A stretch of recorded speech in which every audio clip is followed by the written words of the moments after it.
This is your Daily 5 for Wednesday, July 15th, 2026.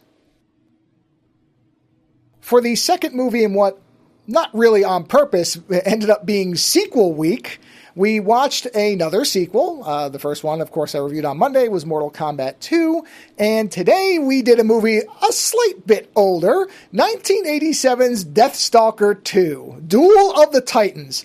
Not that I think most people know the subtitle, and not that it really actually matters or is accurate to the film.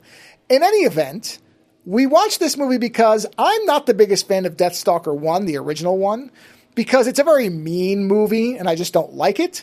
But Deathstalker 2, which I don't think I ever actually watched all the way through when I was younger. I remember bits and pieces of this movie, but I think when I was younger, I don't remember ever watching it. Or if I did, I don't remember it. So going into this movie, I just knew that its reputation was that it was not very good, but entertaining. And that, of course, is something I'm fine with.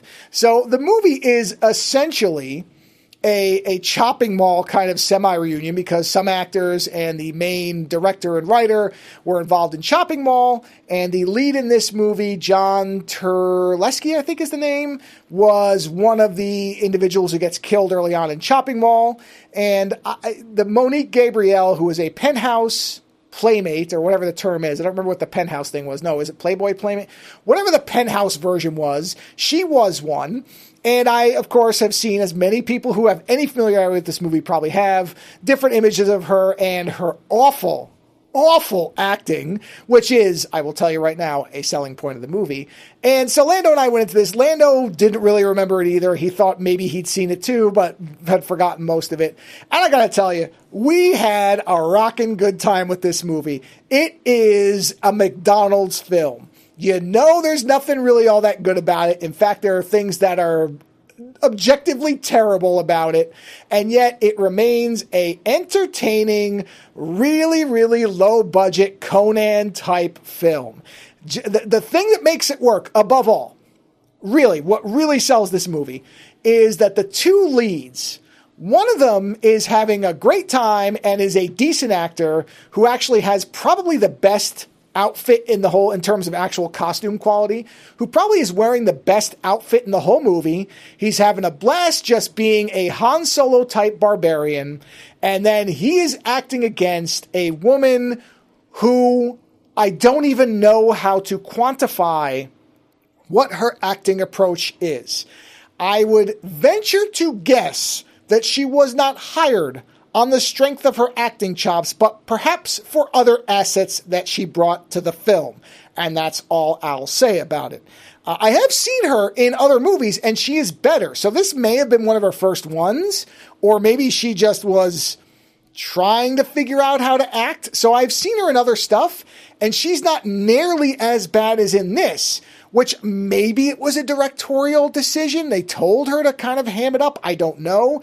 But the two of them, with such a massive schism in acting ability, it really does sell it, because there are times where they feel like bickering siblings, and yet the movie is setting them up to be romantically involved. And then everything else is just delightfully decrepit. It's just very, very cheap, very paint by numbers. Some of the sets are clearly just sets that are made of foam and the cheapest balsa wood possible. People are overacting, underacting, not acting. There are some decent fight scenes and some good stunt work by the lead. John Terlesky does a lot of his own stunts, and you can tell. So there's enough in it that if you like these types of movies, sword, barbarian type films, you will just sit back, have a beer or two or whatever else, and just kind of smile at the fact that they made this with a straight face.